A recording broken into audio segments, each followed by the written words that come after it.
Every morning started with caring for my wheelchair-bound mother-in-law, Martha. Every evening ended with checking the fridge to see how far I could stretch the $1,500 my husband Richard gave me each month. It wasn't much, but I made it work for our daughter Emily. But one afternoon, everything snapped. I had texted Richard that morning, like I did every month, "Hey, just a reminder about this month's expenses." The message was read but ignored, again. Emily tugged at my sleeve while I was washing dishes. "Mommy, can we get cake later?" I smiled weakly and said, "Let's wait until Daddy sends me some money, okay?" She nodded, her big brown eyes full of quiet understanding. That moment broke me more than anything else. My daughter, bright, gentle Emily, had learned not to ask too much. She had learned to accept not now as a way of life. Still, I waited.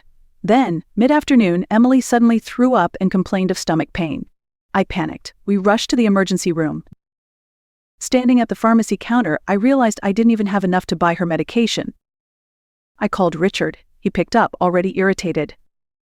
"I told you I'm busy," he snapped. "Stop bothering me like some debt collector. I'll send the money when I have time." Then he hung up. Right there, under the harsh fluorescent lights of the hospital, holding my sick child and a bill I couldn't pay, I realized something. I wasn't a wife. I wasn't a partner. I was just another unpaid worker in his house. And I was done. Richard and I didn't start this way. We met through friends, clicked instantly, and married within a year. Back then, he was just starting out in finance, full of ambition and charm. I was working in marketing and had no intention of leaving my career until his mother, Martha, had a stroke. Martha had been in a wheelchair ever since. Her mobility was limited, but it was her sharp tongue that pushed away every caregiver we hired. After the third one quit, Richard came to me one night with a plan.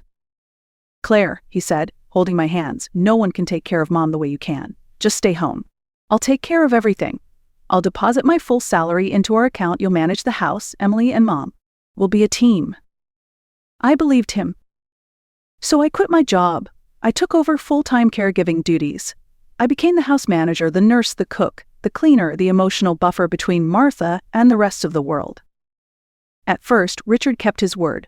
The direct deposit came every month like clockwork. I budgeted every cent. But then came the business dinners, the networking expenses, and eventually he took the salary card back. "I'll transfer money monthly," he said, "easier to manage." Only it wasn't. $4,000 became $3,000, then $2,000, until one day it was just $1,500. No explanation, no apology. Meanwhile, Martha's sharpness only intensified. She'd scold me for how I folded towels or how Emily's hair wasn't brushed properly. She'd bang her cane on the floor demanding food 5 minutes early and complain to Richard if I was slacking. Every time I tried to explain to Richard, he would sigh, rub his temples, and say, "She's just in pain. Be patient for me." So I swallowed my pride, every single day. But over time, something inside me faded. My laughter, my confidence, my sense of being anything more than alive and made. No holidays, no appreciation, no kindness. Only silence. Until the day at the hospital shattered that silence for good. That night, after I borrowed money from a friend to pay for Emily's medication, I came home to more scolding. Martha was already yelling from her recliner the moment I opened the door, "You're late." "I've been waiting for dinner. What kind of lazy woman are you?" I didn't answer. I helped her to the table in silence and started preparing food. But every movement felt heavier than usual. I could barely hold the spoon without shaking. When Richard finally walked in, I gathered every ounce of courage I had left. "Can you please send this month's living expenses? I need to buy groceries tomorrow." He scoffed and didn't even look at me. "You stay at home all day and still can't manage money. What do you even do around here?" Martha chimed in, of course. "My son works hard and comes home to this. You should be grateful he even gives you money." I gritted my teeth. I stretch every dollar. Emily's snacks, school supplies, bills, everything comes out of that $1,500. Richard slammed his fork on the table. "How much more do you want, you greedy woman?"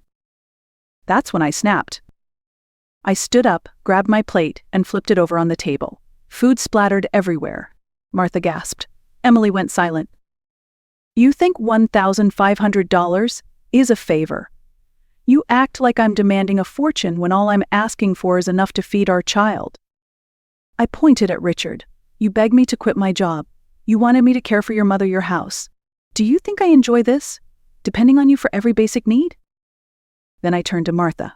And you always complaining about how I spend your son's money. Have you ever wondered how much it would cost to hire someone to do what I do? A full-time caregiver for someone in your condition. Easily $4,000 a month. And you get me for free. They both stared, stunned. But I wasn't finished. I'm done, I said, my voice steady. Done asking. Done cleaning. Done caring. From now on, you'll take turns looking after your own mother. I'm not your servant. Ignoring their protests, I picked up Emily and went to my room. I expected her to be scared. Instead, she looked up at me with sparkling eyes and said, "Mommy, you were amazing today." For the first time in years, I felt like I could breathe. That night, I lay awake beside Emily, staring at the ceiling. Her little hand clutched mine as she slept, and I knew I couldn't go back, not to that silence, that smallness. The next morning, Richard was already gone for work. As soon as I stepped out of the bedroom, Martha began yelling. "You lazy thing. It's nearly 9 a.m. Are you trying to starve me?" I walked past her without a word and made breakfast for Emily and me only. When I set the plates down, Martha's eyes widened. "Where's mine?" "You'll have to ask your son," I said calmly. "I'm no longer responsible for you." "You heartless woman," she snapped. "How dare you treat me this way?" I looked her straight in the eyes. "I told Richard yesterday the first I'm done. You're his mother. Let him handle it." After breakfast, I dressed Emily and headed straight to Richard's office. He looked up, surprised to see me with Emily in tow. "What the hell are you doing here?" he muttered. I handed Emily her backpack. "Today's your turn. We're splitting responsibilities now. I took care of her yesterday. You get her today." "You want me to babysit at work?" he hissed. "What kind of mother are you?" "No," I said. "What kind of father are you?" Emily gave him a cheerful hug. "It's your turn to take care of me, Daddy." I walked out before he could say another word. From there, I headed to a domestic staffing agency. I was nervous. I hadn't had a formal job interview in over 6 years. But I knew how to cook, clean, care for the elderly, manage a household budget, and juggle more tasks than most CEOs. The agency representative reviewed my application and raised an eyebrow. 6 years caring for a paralyzed family member. That's not just experience, that's gold. By the end of the day, I had 2 trial interviews lined up for live and caregiver positions. One of them, for a double amputee woman with a challenging temperament, offered $7,000 per month. I stepped out of that office not just with just prospects but with dignity. If I was going to work hard, I'd do it for someone who appreciated it and paid for it. No more begging. No more asking. Just earning and walking away proud. 2 days later, I returned to the house one last time to collect Emily's belongings. Martha was waiting, bitter as ever. "So you're just going to abandon your family? Walk away like a stray dog?" I didn't answer. I was done arguing with people who never listened. As I packed the last of Emily's things, I noticed her 2 favorite Barbie dolls lying on the balcony. I stepped out to retrieve them. That's when I heard the sharp scream of my name, followed by a loud crash. Martha had hurled a ceramic mug at me with all the force her frail body could muster. She missed. The mug flew past my head, over the railing, and vanished. Seconds later, there was a sound I'll never forget, a blunt thud, followed by panic shouts from below. I rushed to the balcony and looked down. A man lay sprawled on the sidewalk, unmoving, blood pooled beneath his head. I ran. My legs carried me faster than I thought possible, down the elevator, across the courtyard. I reached the man, heart pounding. When I saw his face, the world stopped. It was Richard. He had come home early, at that exact moment, at that exact place. I screamed for help, dialed 911, and tried to stop the bleeding, but I already knew. His body was limp, his eyes were unfocused, he was gone. By the time the ambulance arrived, there was nothing they could do. At the hospital, I sat in shock while Martha wailed in the waiting room. "My son, my baby? How could this happen?" She looked up, her grief morphing into rage.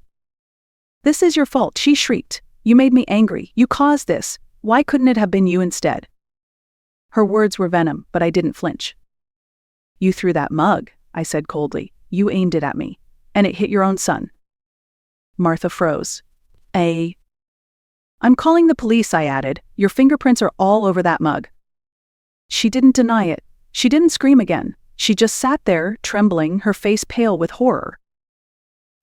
I reported the incident, but given her age and physical condition, the authorities decided she wasn't a danger to others. No charges were filed. She was allowed to go home under supervision. And just like that, Richard was gone. No trial. No justice. Just silence and the weight of what could never be undone. But one thing was certain, I was never stepping foot in that house again. Not as a wife, not as a caregiver. And definitely not as a victim. Richard's death changed everything. By law, his estate was divided among the three of us, me, Emily, and Martha. Despite everything, I fulfilled my role as his widow. I let Martha keep the house, not out of kindness but closure. I didn't want anything from that place. A few months passed. I settled into my new live-in caregiver job. The woman I worked for was demanding, yes, but compared to Martha, she was manageable, and her family respected me. I was paid on time, treated fairly, and had my own space. Emily and I shared a small but cozy room, and for the first time in years I felt at peace. But back at Martha's, things unraveled quickly. She couldn't take care of herself and refused to hire another professional caregiver. Too proud, too paranoid. Instead, she reached out to a nephew from her mother's side, a man named Troy, who moved in with his wife and kids under one condition: he would inherit the house after her passing. They even signed a legal agreement. At first, things were civil. Troy brought groceries, his wife helped around the house, and Martha seemed content. But that didn't last. True to form, Martha began criticizing everything: how the towels were folded, how dinner was cooked, how loud the children were. Troy's wife didn't take it lightly. Arguments broke out. Troy tried to mediate, but his patience wore thin. Eventually, the care turned cold. Martha was fed, clothed, and kept alive, but the warmth was gone. She had traded my presence for convenience, and the cost was loneliness. Then came the twist no one expected. Martha, realizing she was no longer wanted, called her lawyer and rewrote her will. She left the house not to Troy, but to Emily. Out of spite? Probably. But when she passed, Emily became the legal owner. Troy was furious. He tried to contest the will, claiming manipulation, but I had all the documentation. The lawyer verified everything. There was nothing he could do.